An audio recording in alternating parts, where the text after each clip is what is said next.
ඉතින් කොහොමද ඔන්න අද අපි අලුත් වීඩියෝ එකක් අරගෙන ආවා. අද අපි කොහෙද මේ ඇවිල්ලා තියෙන්නේ? අද අපි ඇවිල්ලා තියෙන්නේ ලංකාවේ ටච් මහල් බලන්න. ලංකාවේ කොහෙද අනේ ටච් මහලක් තියෙන්නේ? තියෙනවා යන්කෝ බලන්න. ඉතින් අද අපි ආවේ බස්නාහිර පළාතේ කළුතර දිස්ත්‍රික්කයේ පළාතට පාරේ පිහිටලා තියෙන රිච්මන්ඩ් කාසල් මන්දිරය බලන්න. ඉතින් මේ රිච්මන්ඩ් කාසල් මන්දිරය ගැන දන්න අය ඇති, අහලා තියෙන අය ඇති, ඒ වගේම මේ තැනට ඇවිල්ලා බලලා තියෙන අයත් ඇති. ඉතින් මේ රිච්මන්ඩ් කාසල් මන්දිරය 1910 දී දොන් ආර්තර් ද සිල්වා විජේසිංහ සිරිවර්ධන මුදලිතුමා විසින් තමයි නිර්මාණය කළ තියෙන්නේ.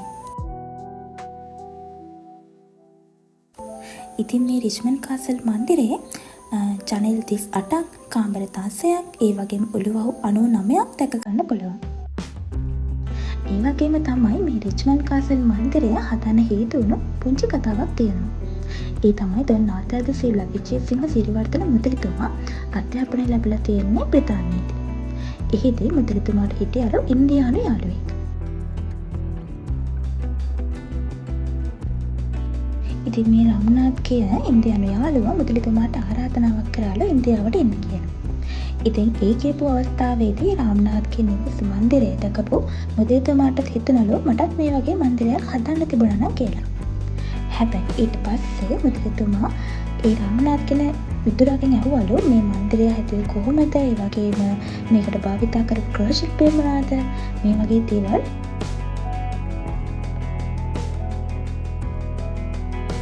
මේ අනුව කිව්වලු ලංකාවේ උඹලා කොහොමද මේ වගේ මන්දිරයක් හදන්න කියලා. ඉතින් මෙන්න මේ කතාවට හිතරිතුණු අපේ මුදලිතුමා ලංකාවට ඇහිල්ලා මේ වගේ මන්දිරයක් හදන්න කොහොම හරි අදිෂ්ඨාන කරගත්තලු. ඉතින් ඊට පස්සේ මේ මුදලිතුමා ගෘහ නිර්මාණ ශිල්පීන් දෙදෙනෙක්ව ඉන්දියාවට යවලා ඒ මන්දිරයේ දිහා පිටතින් බලන් ඉඳලා ඉන්න කියලා කිව්වලු. ඊට පස්සේ ඇවිල්ලා තමයි මෙන්න මේ මන්දිරය සාද වෙලා තියෙන්නේ.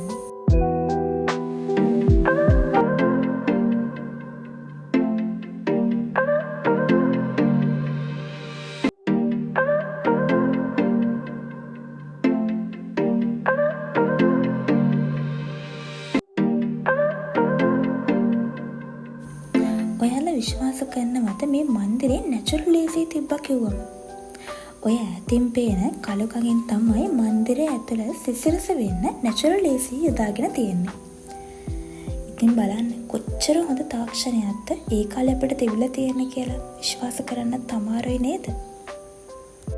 ඉතින් මේ විදිහට හදපු රිච්මන්ඩ් කාසල් මන්දිරය 1910 දී මැයි 10 වන දින එතුමාගේ විවාහෝත්සවයේ දිනේදීම විවෘත කරා කියලා තමයි සඳහන් වෙලා තියෙන්නේ. ඉතින් එතුමා විවාහ වුණේ මැටිල්ඩා සෝඩිය පණ්ඩර මැතිණිය සමග. නමුත් අපි අහලා තියෙනව නේද රිච්මන්ඩ් කාසල් මන්දිරය ගැන කියනවා කොතරම් සැප සම්පත් තිබුණත් සතුටක් නොතිබූ මාලිගාව කියලා. ඒකට හේතුව තමයි මුදලිතුමාට සහ මැටිල්ඩා සෝඩිය පණ්ඩර මැතිණියට දරුවන් නොසිටීම. ඉතින් මේ දරුවන් නොසිටීම නිසා මුදලිතුමා ගොඩක් කනස්සල්ලෙන් ජීවත් වුණ බව තමයි සඳහන් වෙලා තියෙන්නේ. මුදලිතුමා උද්‍යානයේ හැමතැනම ගොඩාක් පිරිමි දරුවන්ගේ සහ ගොඩාක් ගැහැණු දරුවන්ගේ රූප අඹලා තිබුණා. ඉතින් මේ ගැහැණු දරුවන්ගේ රූප බිම බලාගෙන ඉන්න විදිහටත් පිරිමි දරුවන්ගේ රූප මාලිගාව දිහා බලන් ඉන්න විදිහටත් තමයි සාද වෙලා තිබුණේ. ඉතින් මේ දෙයින් අපිට පෙනී යනවා මුදලිතුමා කොතරම් දරුවන් බලාපොරොත්තු වෙ සිටියාද කියන එක. ඉතින් අවසානයේදී අවුරුදු 31ක් මේ මාලිගාවේ හිටපු මුදලිතුමා අවසාන කාලයේ ජීවත් වුණේ මහනුවර රජන හෝටලයේදී. අවසානයේ 1947 දී මහනුවර රජන හෝටලයේදීම මුදලිතුමා මිලදී සමගන්න. ඉතින් අවසානයේදී මුදලිතුමාගේ කැමැත්ත පරිදි මේ මාලිගාවේ භූමිය ළමා නිවාසයක් විදියට, පිරිමි දරුවන්ගේ ළමා නිවාසයක් විදියට පත් කරනවා.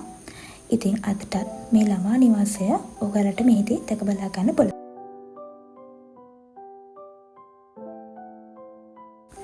ඉතින් යාළුවනේ එහෙනම් අපි ආයෙමත් සැරයක් අලුත් වීඩියෝ එකකින් හමු වෙමු.